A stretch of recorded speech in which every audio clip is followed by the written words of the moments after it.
আজকে রাজস্বের কথা বলে রাজস্ব বাদ দিয়ে আউটসোর্সিং এর কথা কেন আসবে? কেন আমার চাকরি নিয়ে অনিশ্চয়তা থাকবে? কেন ৪৩ দিন ধরে রাস্তায় থাকতে হবে বাচ্চা সমেত? 2014 সালে গণ অভ্যুত্থানের মূল আকাঙ্ক্ষা ছিল রাষ্ট্রীয় জবাবদিহিতা।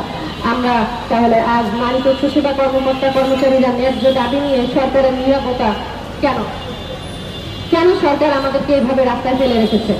কেন কোনো জবাবদিহিতা দেওয়া সরকার প্রয়োজন বোধ করেন নাই? শুধু কি নারী, সেজন্য কি এই বৈষম্য?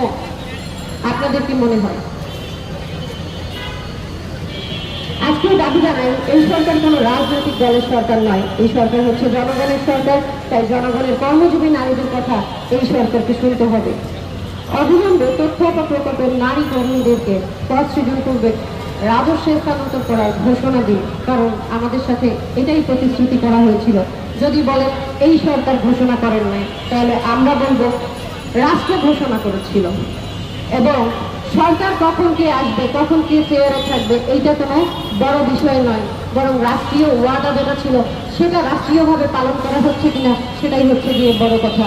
কারণ হচ্ছে এই যে প্রকল্পের ডিপিপি, এই ডিপিপি হাসিনা নিজের হাতে তৈরি করে নাই, এই ডিপিপি তৈরি করেছেন আমলারা।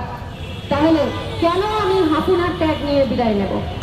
আমি যখন চাকরি পেয়েছি হাসিনা আমার চেহারা দেখে নাই, হাসিনা সঙ্গীতাকে চিনে না, হাসিনা তথ্য মেয়েদেরকে চিনে না। এই প্রকল্প এনেছে কারা? প্রকল্প এনেছে আমলারা। তাহলে কি আমরা বলবো তারা তাদের সাথে তাদের পেট ভারী করার জন্য, তাদের পকেট ভারী করার জন্য প্রকল্প এনেছিল? সেই প্রকল্পের বলি আমরা কেন হব?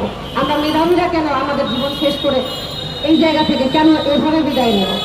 আমরাই তাহলে জবাবদিহিতা দিই, কেন আমাদেরকে রাজস্ব স্থানান্তর করা হবে না? কেন আমাদের সাথে এই প্রহসনমূলক আচরণগুলো করা হবে?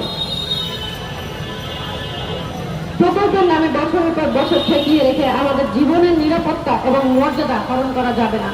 কারণ হচ্ছে এই যে দেখেন, আমরা যে যারা আওয়ামী লীগের ট্যাগ নিয়ে বিদায় হব, আমরা কি আমাদের নিজ এলাকায় মান সম্মান কি আমাদের নষ্ট হবে না? বলেন আপনারা। যে মানুষটা কোনোদিন রাজনীতির রও বুঝে নাই, সে কেন এই ট্যাগ নিয়ে বিদায় হবে? অলরেডি এটা পরিষ্কার যে আমরা আওয়ামী লীগের হলে এই জায়গায় এতদিন বসে থাকার সাহস করতাম না। কারণ আপনারা যারা মিডিয়া কর্মী ভাইরা আছেন, আপনারা হচ্ছেন কি দর্পণ, সমাজের দর্পণ, তাই তো? আমি 10 বছর আগে যদি আমার ইউনিভার্সিটিতে রংবাজি করে আসি, সেটাও আপনাদের কাছে অবশ্যই কোনো না কোনো ভাইয়ের কাছে রেকর্ড অবশ্যই থাকতো। যেহেতু আপনারা আজকে ৪৩ দিন ধরে বসে আছি, তারপরেও কেউ একটা ফুটেজ দিতে পারেন না তথ্য মেয়েদের যে তারা রাজনীতির সাথে জড়িত ছিল, আওয়ামী লীগের সাথে জড়িত ছিল। যেহেতু